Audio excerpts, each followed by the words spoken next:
ముఖ్యమంత్రి గారు రేవంత్ రెడ్డి గారు వారు ఈ సిస్టమ్ని అంటే మళ్ళా ఈ ఏదైతే చెరువులు అయితే కనుక ఏదైతే ఇంతకుముందు దురాక్రమణకు అయినాయో లేకపోతే ఎక్కడెక్కడైతే కనుక పార్కులు లేకపోతే ప్రభుత్వ స్థలాలు ఉన్నాయో దాని అన్నింటి మీద కూడా మళ్ళీ అంటే ఫర్దర్గా ఎంక్రోచ్మెంట్స్ కాకుండా ఒకటి ఆల్రెడీ ఎంక్రోచ్ అయిందని రిట్రీవ్ చేయడం అంటే మళ్ళీ వెనక్కి తీసుకురావడానికి ప్రయత్నాలు చేయడానికి అనేది ఈ హైడ్రా అనేది ఇన్స్టిట్యూషన్ ఒకటి ఫ్లోట్ చేయడం జరిగింది. దానికి ఒక ఐజీ స్థాయి అధికారిగా నన్ను నియమించడం. సో దీనికి ఇదని మీరు అన్నట్టు ఇది ఏంటంటే చాలా పెద్ద విస్తృతమైన బాధ్యత కూడా ఉంటుంది. ఎందుకంటే దాదాపు 2000 చదరపు కిలోమీటర్ల పైన విస్తీర్ణం ఉన్నటువంటిది HYDRAA limits outer ring road చాలా సెన్సిటివ్ అండి, సున్నితంగా ఉంది అంటే ఆల్రెడీ ఆక్యుపై చేసి ఉన్నారు. అవునండి, అవును. వాళ్ళు కొద్దిగా ఎక్స్ప్లెయిన్ చేయాలి, ఎందుకంటే బాబు ఇలాగ వస్తుందని చెప్పాలి. అవునండి, అది వికెట్ చేయించాలన్నమాట. కరెక్ట్ అండి. ఇది దీంట్లో మనం అందుకోసం ఏం చేయాలి, ఫస్ట్ అసలు చాలా మంది ఎప్పటి నుంచో ఆక్రమించిన వాళ్ళు ఉంటారు. సో దాన్ని ఎలా హ్యాండిల్ చేయాలి అండ్ అట్లానే కోర్ట్స్ కూడా చాలా సీరియస్గా తీసుకుంటున్నాయి. ఇప్పుడు అన్ని చోట్ల కూడా ఈ చెరువులకి ఒక ఎఫ్టీఎల్ అని ఉంటుంది, ఫుల్ ట్యాంక్ లెవెల్, అంటే బాగా పూర్తి వరద నీరు వచ్చినప్పుడు ఎఫ్టీఎల్ అని ఉంటుంది. దానికి పక్కన బఫర్ జోన్ అని కూడా ఉంటుంది. కొంత చెరువు విస్తీర్ణం బట్టి బఫర్ జోన్ కూడా మారుతుంటుంది. సో ఇవన్నీ కూడా మొత్తం మనం పరిగణలో తీసుకుంటూ ఈ చెరువుల్ని మళ్ళీ పునరుద్ధరించడానికి ఒక ప్రయత్నం అనేది చేయడానికి ప్రభుత్వం ఈ ఆలోచన చేయడం అనేది కూడా జరిగిందన్నమాట. సో ఇంతేకాకుండా పెద్ద ఎత్తున కూడా ప్రభుత్వ భూములు పార్కులు ఇవి కూడా ఆక్రమించడానికి జరుగుతున్నాయి. దానికి ఒక ఏజెన్సీ అనేది పెట్టాలి. ఇది పెట్టి దీన్ని ఎన్ఫోర్స్మెంట్ ఏజెన్సీ లాగా, అంటే రేపు ఏంటంటే ఎవరన్నా దీంట్లో అక్రమ కట్టడాలు ఏమైనా వచ్చినా కానీ కూడా కూలగొట్టడం, వాళ్ళకు ఒక ప్రొసీజర్ ఉంటుంది, నోటీసులు ఇచ్చి చేసేది. జిహెచ్ఎంసీ వాళ్ళు లేదా మున్సిపాలిటీ వాళ్ళు చేసే ప్రొసీజర్, ఆ బలాన్ని అంతా చట్టపరంగా మాకు హైడ్రా కూడా ఇస్తారు. ఇచ్చి ఆ నోటీసులు ఇస్తాం, అంటే హైడ్రా అధికారులు వెళ్ళి నోటీసులు ఇవ్వచ్చు, కూలగొట్టచ్చు. తర్వాత దాన్ని అంటే through law process of law అనమాట, దాన్ని స్వాధీనపరచుకుంటారు, ఆ భూమిని స్వాధీనపరచుకోవటం అది కూడా జరుగుతుంది. ఇవన్నీ సిస్టమ్ అందరితో కలిసి రెవెన్యూ వాళ్ళు, ఇరిగేషన్ వాళ్ళు, మున్సిపాలిటీ వాళ్ళు, టౌన్ ప్లానింగ్ వాళ్ళు, పోలీసు వారు, ఇట్లా అన్ని డిపార్ట్మెంట్స్ కలిసి సమన్వయంతో చేసేటటువంటి సిస్టమ్ అండి ఇది. అట్లా దీన్ని ఆలోచన చేసి ఇది వచ్చింది, జీవో రూపంలో క్రియేట్ అయింది. దీనికి త్వరలో చట్టబద్ధత ఇద్దామని కూడా ముఖ్యమంత్రి గారి ఆలోచన అనమాట. దీనికి మరి అంటే ప్రజలు కోఆపరేషన్ చేయాలండి, మీకు కోఆపరేట్ చేయాలి తప్పకుండా. అదే ఎందుకంటే ఇప్పుడు దీనివల్ల కోట్లాది మందికి దీనివల్ల లాభం ఉంటుంది. ఇప్పుడు మనం హైదరాబాద్ జనాభా చూస్తే 1.5 పైన ఉంటుంది ఇది అవుటర్ రింగ్ రోడ్ దాకా. ఇది ఈ ఆక్రమణలు వీళ్ళు ఉండేవాళ్ళు కొన్ని లక్షల మంది ఉండొచ్చు, కొన్ని వేల మందో 1-2 లక్షలు ఉండొచ్చు. దీనివల్ల నష్టపోతున్న వాళ్ళు పెద్ద ఎత్తున ఎక్కువ, దానికి ఇంకా 100 రెట్లు ఎక్కువ ఉండొచ్చు.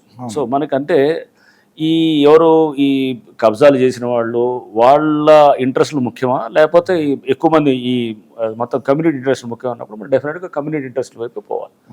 బట్ అలానే అన్ని ఆక్రమణలు మనం తీస్తామని నేను అలా అన్నాను. ఎందుకంటే ఇది ఎప్పటి నుంచో వస్తుంది. కొంతమంది చాలా పేదవారికి పట్టాలు ఇచ్చినవి ఉన్నాయి, కొన్ని ఇట్లా చేసినవి ఉన్నాయి. సో దాని విషయంలో కొంత మనం సెన్సిటివ్గా హ్యాండిల్ చేయాల్సి వస్తుంది.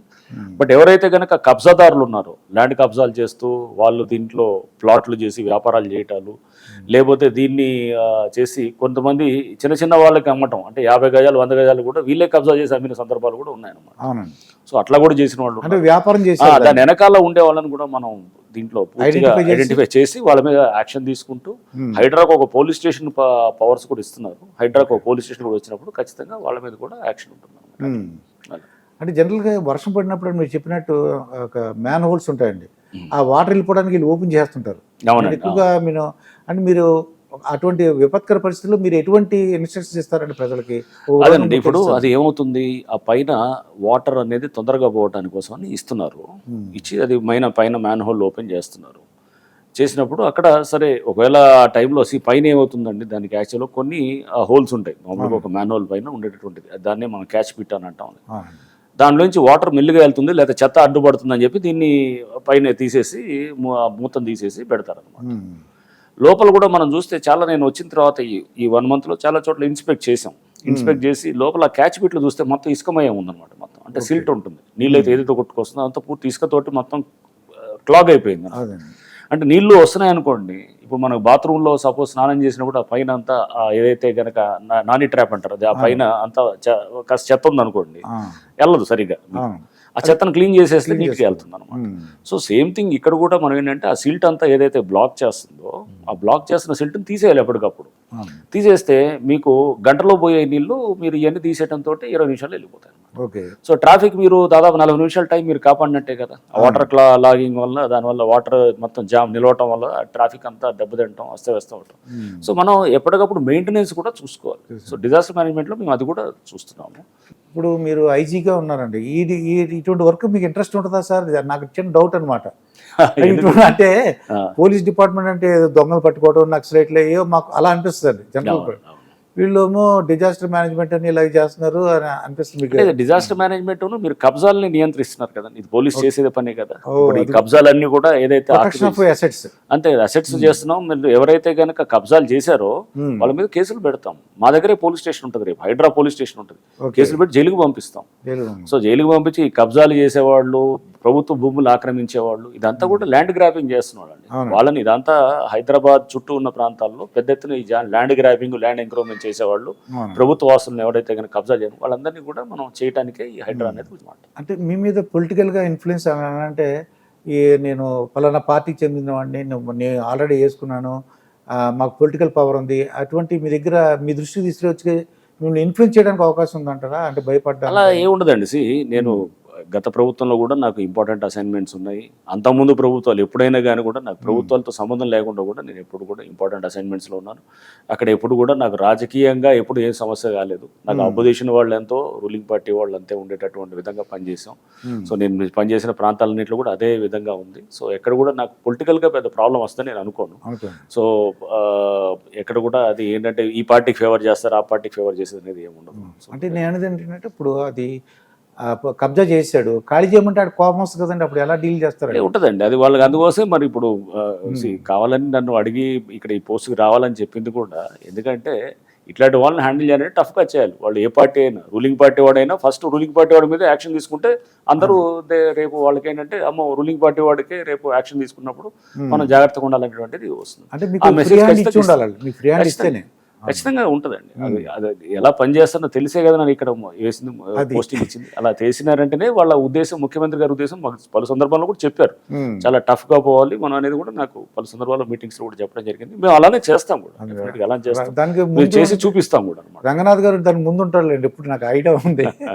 రంగనాథ్ అంటే IPS అని ఉంటుంది కాబట్టి ఆ పేరు కూడా రంగనాథ్ అనేసి ఒక ఇది ఉందండి. నాకు తెలిసినంత వరకు పవర్ ఉంది, ఆ పేరులోనే పవర్ ఉంది. దాన్ని మీరు ఉపయోగించుకుంటారని నేను అనుకుంటున్నాను సార్. తప్పకుండా అండి. ఇంకా ఫైనల్గా ప్రజలకి ఏం చెప్తారు సార్? అంటే ఎటువంటి అంటే విపత్తుల్లో ఇప్పుడు ఓల్డ్ బిల్డింగ్స్ ఒకటి ఉంటాయి సార్ మనకి. అవునండి. ఆ ఓల్డ్ బిల్డింగ్స్ అంటే అది కూలిపోవడం రెడీగా ఉంటుంది కానీ ఒప్పుకోరండి.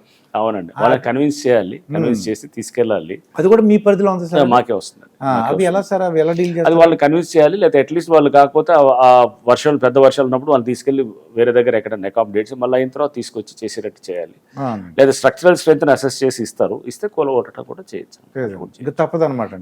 నేను 1 month ఏంటంటే నాకు ఇక్కడ పూర్తి సిస్టమ్స్ గురించి కూడా తెలియదు. 1 month ఇంకా వెళ్ళే కొద్దీ ఇంకా దీని గురించి నాకు పూర్తి అవగాహన వస్తుంది. ఎందుకంటే ముంబైలో అటువంటి ఒక 100 years అటువంటి బిల్డింగ్స్ కూలిపోతుంటాయండి. అవునండి, చాలా మంది చనిపోతారు. ముందు ఏంటంటే వాళ్ళ ప్రాణాలు రక్షించాలి మనం. అవునండి, కరెక్ట్. వాళ్ళు ముందు వాళ్ళు ఒప్పుకోరు కానీ అక్కడి నుంచి రావడానికి, వాళ్ళ బిల్డింగ్ ను కూలగొట్టడం, డిమాలిష్ చేసేదానికన్నా ముందు వాళ్ళు అక్కడి నుంచి జరిపి సురక్షిత ప్రాంతాలు తీసుకెళ్ళడం ఫస్ట్ ప్రయారిటీ వస్తుంది. అదే అన్నమాట. ఫైనల్ గా మీరు ఏం చెప్తాం అనుకుంటున్నారు సార్ ప్రజలకి, అంటే మీ డిపార్ట్మెంట్ తరఫున? నా వైపు నుంచి ఏమీ లేదండి. మీరు ఎవరైనా కానీ కూడా రేపు డెఫినెట్గా ఇప్పుడు మనం చూస్తే కనుక ఇది మేము చేస్తున్న సబ్జెక్టు, ఇది ల్యాండ్ ఎంక్రోచ్మెంట్స్, ల్యాండ్ గ్రాబింగ్ దాన్ని చెక్ చేసేదానికి చేస్తున్నదండి. ఇంట్లో ప్రజలను కూడా మాతోటి కలిసి తీసుకెళ్లాల్సిన అవసరం ఉంటుంది. ఎందుకంటే ప్రజల్ని సెపరేట్ చేసి చూడాల్సింది కాదు ఇది. కొన్ని చోట్ల ఎక్కడైతే కనుక చాలా మంది తెలియక కొనుక్కున్న వాళ్ళు ఉంటారు, లేదా తెలియక వాళ్ళు ఏంటంటే అప్పుడు గవర్నమెంట్ పట్టాలు ఇచ్చిన వాళ్ళు ఉంటారు. అది ఆ ఇష్యూని వేరుగా చూస్తూ దీంట్లో స్వార్థపూరితంగా ఎవరైతే యాక్ట్ చేస్తున్నారో వాళ్ళ మీద చర్యలు తీసుకోవడానికి ఫస్ట్ ప్రయారిటీ ఉంటుందండి. చాలా ఉన్నాయి, వందల వేల ఎంక్రోచ్మెంట్స్ ఉన్నాయి, పెద్ద ఎత్తున ఉన్నాయి.